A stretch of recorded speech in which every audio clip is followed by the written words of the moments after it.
Good afternoon, and thanks to everybody who is joining us today. I wanted to take a few minutes to update everyone on the progress of the project to repair and safely reopen the Brent Spence Bridge. Let me first say we have some very good news to announce. Based on our inspections and based on testing, the crash and fire early last Wednesday did not compromise the integrity of the bridge. The bridge as a structure is still safe and sound and sturdy. This damage could have been far worse. That is very good news. This has been confirmed through exhaustive inspection of the bridge, supported by laboratory analysis.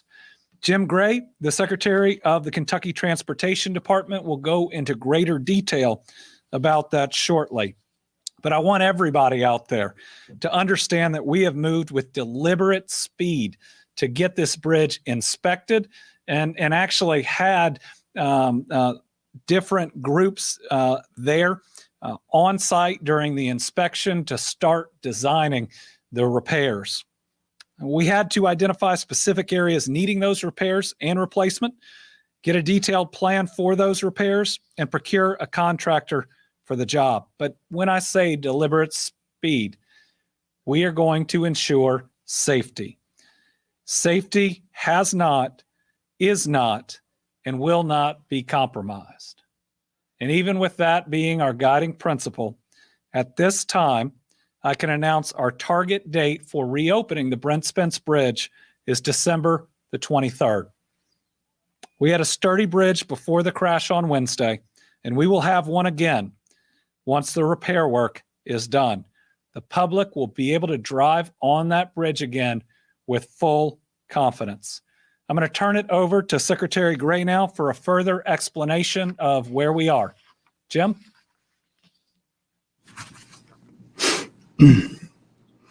Governor, thank you. And Governor, first things first, I want to acknowledge the extraordinary talent that has been assembled for this repair project. From the very beginning, the folks who have been involved in the project, we've actually had a who's who across the nation of metallurgists, of bridge inspectors, of folks from literally every part of our country. Now, 20 inspectors on the project, and that's occurred literally in the last 4 days. I especially want to give a shout out and a thanks to Jack Marchbanks, the director of Ohio Department of Transportation, deputy director for his District 8, Tammy Campbell. And I also want to recognize Tim Keller from Ohio, a 30-year veteran of bridge work. At U.S. Department of Transportation, important for us to acknowledge our partners there in this project, and that's included especially Todd Inman, Chief of Staff for the U.S. Department of Transportation, and in our region, Kentucky, Todd Jeter. Now that's mentioning a lot of the folks that are beyond the Kentucky Transportation Cabinet and the extraordinary consultants that have been assigned and involved in this project. And I thank each and every one of them, those on the job site who have combed this project, this structural steel skeleton of the project, the structural steel elements of the project all over the bridge. Now, Governor, let me confirm what you have already said. The bridge is safe and sound and sturdy. The challenge with the Brent Spence for years has been its capacity, not its strength. It was sturdy and safe before the crash and the fire. It is sturdy and safe today, though it needs repair, and it will be sturdy and safe tomorrow. The crash and the fire did not affect the structural integrity of the bridge. The damage was localized. That is, it was contained to a roughly 200-foot linear section of the bridge. And this was confirmed by laboratory analysis, laboratory examination, microscopic examination of samples of the steel in the area of the fire, and also samples taken from the concrete deck. Contractors who specialize in this work were on site Saturday and Sunday. And today we are receiving and are reviewing the contractor's proposals for the repair work. We're hopeful we will be able to make an award soon. Now, here's what lies ahead in terms of the repair work. We will be making some permanent repairs. In a nutshell, we will be removing and replacing a section of the upper concrete deck. The damaged section of the lower deck does not require a full removal of any section. Instead, we will mill out damaged concrete and fill it in with new material. We will also be replacing some steel beams below the upper deck, and they're known as stringer beams. They support the damaged section of the upper deck. Beyond that, there will be some associated electrical work and drainage work, some lighting. But the bottom line is that the bridge remains safe and sound and sturdy. The project will return the bridge to service in a safe, sound, and sturdy condition.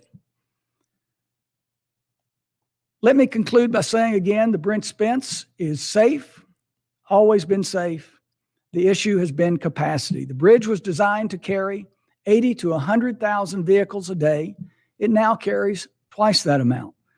Clearly, a companion bridge is needed. Even if we got funding tomorrow for a new bridge, this bridge isn't going anywhere. And that's why we did the routine maintenance work in 2017. We are going to get this bridge repaired and fixed. And now, in the meantime, I want to ask everyone to please follow our rules, our guidance. In terms of traffic, all Ohio and truck traffic need to stay off of I-71 and 75 northbound, north of I-275. Folks in Ohio should use 275 and 471. Seek alternative routes, plan your drive ahead, know your route, and stay safe. So, Governor, we will take questions now. And by the way, I want to say Bob Yeager is here with me.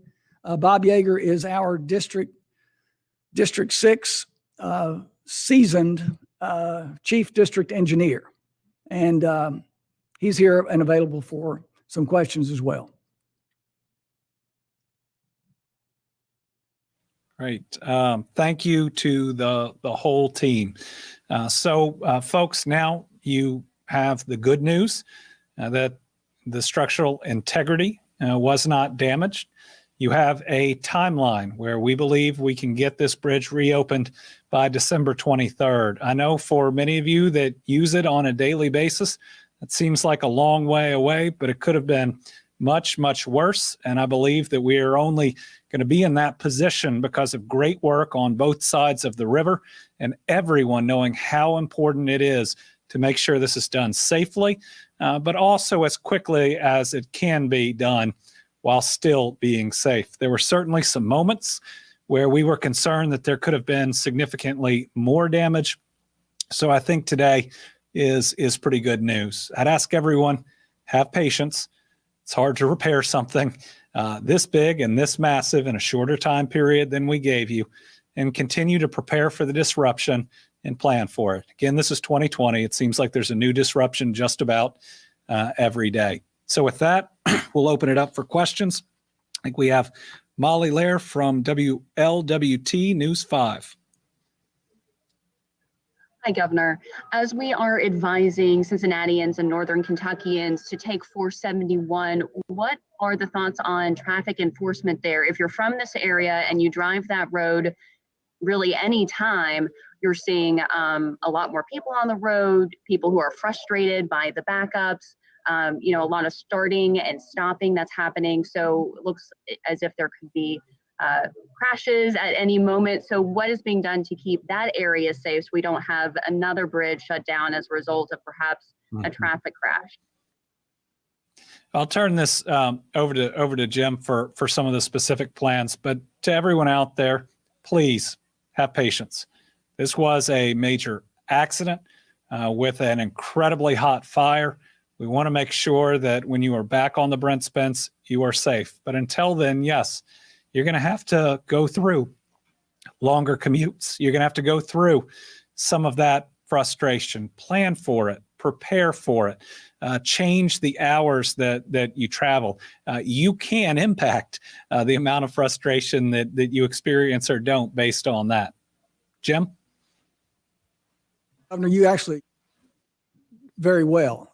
We're asking for patience, but we're not just waiting on patience. We are actively monitoring the conditions. Our Kentucky Transportation Cabinet employees on the road, monitoring the conditions, and as well as the support that we're getting from the Kentucky State Police, Ohio Police as well, and our local officials and our local police in the jurisdictions around the bridge.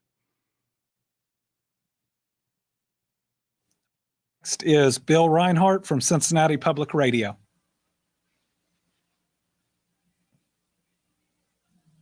Talk a little bit more about the damage from the fire. It damaged the deck on top and the support beams. Is that correct? Again, I'm going to ask Secretary Gray to talk about that. While there is real damage, the fact that an accident like this did not cause any structural concerns is really, really good news. Jim? And Governor, we may have an illustration, if James can pull it up. We may have an illustration that would help describe this. If we can't pull it up right now, we will have it available for the press. But the real bottom line is that the fire itself was contained within a roughly, there it is, that shows a profile of the bridge itself. It shows the crash site itself. It's within a roughly 200-foot section of the bridge. And it burned at a very intense level. So the lower level, the concrete itself was disturbed, was affected at about a 1 to 3 inch level. That's where a concrete material will be replaced. All right. The main impact of the fire, however, was on the upper deck and the underside of the upper deck. That's where we had some steel sections called stringer beams. That's where those stringer beams were compromised. But the good news from the laboratory testing, and bear in mind, we had a second opinion as well on these tests. The good news was the vertical steel members were not compromised. These are the main critical sections. We will be adding new stringer beams to support the replaced upper deck. Okay, and that's in a roughly 200-foot linear section. Actually, I'm told it's about 189 feet to be exact. Next, we have Marcus Green from WDRB. To Governor or Secretary Gray, can you all discuss whether the $12 million in emergency relief funds that were announced last Friday, will those be sufficient to cover the anticipated cost of this repair? And secondly, can you elaborate any more on a potential companion bridge, how that process might proceed starting as of today? Well, I will.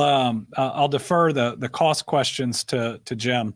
I've had an opportunity. Well, I have an opportunity on at least a weekly basis to talk to Governor DeWine. We're sometimes talking about this project. We're sometimes talking about our regional economies. We're talking about the coronavirus most of all. But we are both committed to trying to find a path to move forward. We want to make sure that path is supported by the local communities that are impacted the most. For me, that's Northern Kentucky. For him, that's Southern Ohio, primarily Cincinnati. Does this accident just further highlight the need to find a resolution? Yes, but it has to be one that can be supported by those local communities as well. Jim? And Governor, in terms of the costs, Marcus, in terms of the costs, it's still premature to say exactly what that cost may be. The 12 million was in a sense a down payment that Federal Highways and U.S. Department of Transportation provided to us on an emergency basis. We are working to confirm the costs actually as we speak.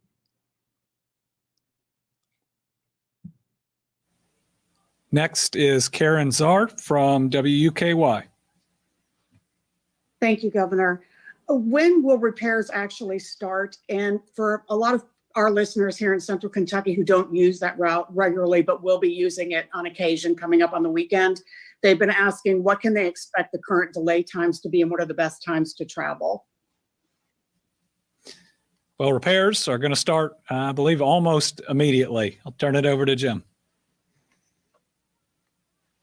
Governor, you're correct on that. This is why we have been working, as you have said, and directed us safely, but as quickly as possible. And the good news is, as I said earlier, that we have had extraordinary talent assigned to this project. And we are reviewing the contractor's engineered proposals as we speak, and we will be then making an award associated with that, and we will very quickly be on the bridge doing the repair work. We should have more information very soon in terms of exactly when that work begins. Christian Hauser from Local 12 News. Hi, sir. This question is more for Secretary Gray. It's kind of a two-parter that you already touched on a little bit, but in the Covington area, as trucks are heading northbound, we're seeing a lot of them, really cause backups on those side streets. And I know that for the local ones, it's really, they don't have a choice. But I guess, is there anything that can be done for the 15% of trucks that are just kind of going through to really try and get them to stay on 275 and 471, whether it's motor carrier enforcement or whatnot? And the other question is, with this additional truck traffic through Covington, are you anticipating damage to some of those streets that probably, I would assume, aren't designed to handle this amount of semi-truck traffic on a given basis?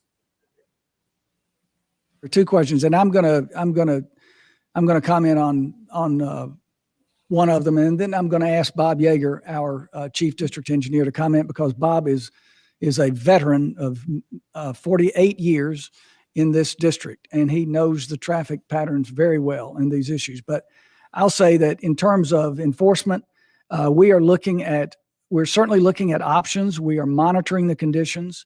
The intent is not to be punitive. We know that the truck traffic and the commercial traffic and the local vehicles need access, but we also know that there are impacts. And so we are monitoring this very carefully, and we're looking at any option that might improve the outcomes. So Bob, why don't you comment? Thank you, Mr. Secretary. There is an awful lot of additional traffic that's being pushed onto routes that typically don't cover this. The one thing that we're doing is we'd like to educate instead of enforce. I think the big thing is we want to get the message out to all the trucking industries, to everybody, that it's not in their best interest to go down to Covington and get stuck. So I think once they understand that, I think we can move a little faster in getting this done. It may require a little enforcement, and we can have the Kentucky State Police and do some things along the corridor that we have open, the 71, 75 northbound corridor, so we can start addressing some of that. We can slow them down, we can stop them, we can explain things to them, and we're hoping that that education will alleviate this traffic. We have to be a little patient, as we've done with anything. Even a major accident that isn't of this nature creates this kinds of congestion in a lot of places. The bridge has been closed before going northbound for various and sundry reasons, and we've had to live with that for a short period of time. We've never really had the opportunity to look at what we would do if a closure was a little longer than that. But we are working tirelessly on that. I have a whole team working through that. We'll be looking at modifications to the traffic signals. We'll be looking at any number of things that will help local traffic get to where they're going. One of the previous questions was, what do we say about people outside of this area who may be just traveling through? And I would relate that to our snow and ice efforts. I was in snow and ice for over 30 years, and I'd get a call from somebody wanting to know if their daughter or son could get home from Lexington, from UK over the break. And I'd say, well, when is the break? And they'd tell me next week. And I said, this is empirical. This is changes minute by minute. And that was well before Waze and stuff. What we recommend is to plan your trip, assume that it's going to take you a little longer, especially if you're going to places where you're on a timetable like the airport. Make sure that you understand the trip the way you should be taking and what's clear, because what's clear now may not be clear an hour from now. So those aren't things we can tell you long term how that's going to work. But you can be assured that we are working diligently with local law enforcement, with the state police, to make this as effective and as safely move people safely as possible. Thank you. Thank you, Bob, and good mask wearing in that office. All right. Last but not least, Tom Latek. Good afternoon, Governor. Twice already you've had to close river traffic on the Ohio River. A lot of barges go up and down there. And that, of course, causes backups at the locks, both upstream and downstream. I assume, once again, the river will be closed while some of this repair work is underway. How long a period are you looking at? Tom, we'll confirm this with Jim. I don't think that we'll necessarily have to close the river during repairs. Initially, it was closed because we did not know the extent of the damage. And when you think about this accident and the fire that burned, it really could have created an instability that would threaten the river traffic below. The second time that we closed it, we had concern. But the testing and the inspections came back and said that this bridge was stable, and so we were able to reopen it. That second time wasn't about an abundance of caution, but it was using caution. So our hope is that with where we are right now, with limited possible exceptions, that river traffic will be moving freely again. Jim. Governor, you got it clearly in terms of the construction activity. The river will not need to be closed. The work will be staged from the lower deck. So the work that is required on the upper deck will be conducted. A lot of it will be staged and conducted from the lower deck. So we will not be closing the river. All right. I want to thank Secretary Gray, Mr. Yeager, their whole staff. We can't control the fact that this accident happened and it was very serious. But with our people and those from Ohio there, as soon as it was safe after our firemen and women heroically put out what was a very hot fire, to working in tandem on inspection and designing repairs, it looks like we'll be able to get this bridge open just a little more than a month after this accident occurred. Again, December 23rd is our target date, and I know that wouldn't have been possible without a little bit of good fortune on what the accident didn't do to the bridge, meaning the bridge is structurally stable, but also the hard work of so many men and women to speed this process along. So while this disruption is going to continue at least another month, I'd like to think that today is good news in a bad situation. So we will continue to keep you updated, but now we got a timetable, and it's our job to work really hard to hit it, knowing what a disruption this is to those in the area, but also to commerce in this country. So thank you to everybody involved, and we're going to keep working hard.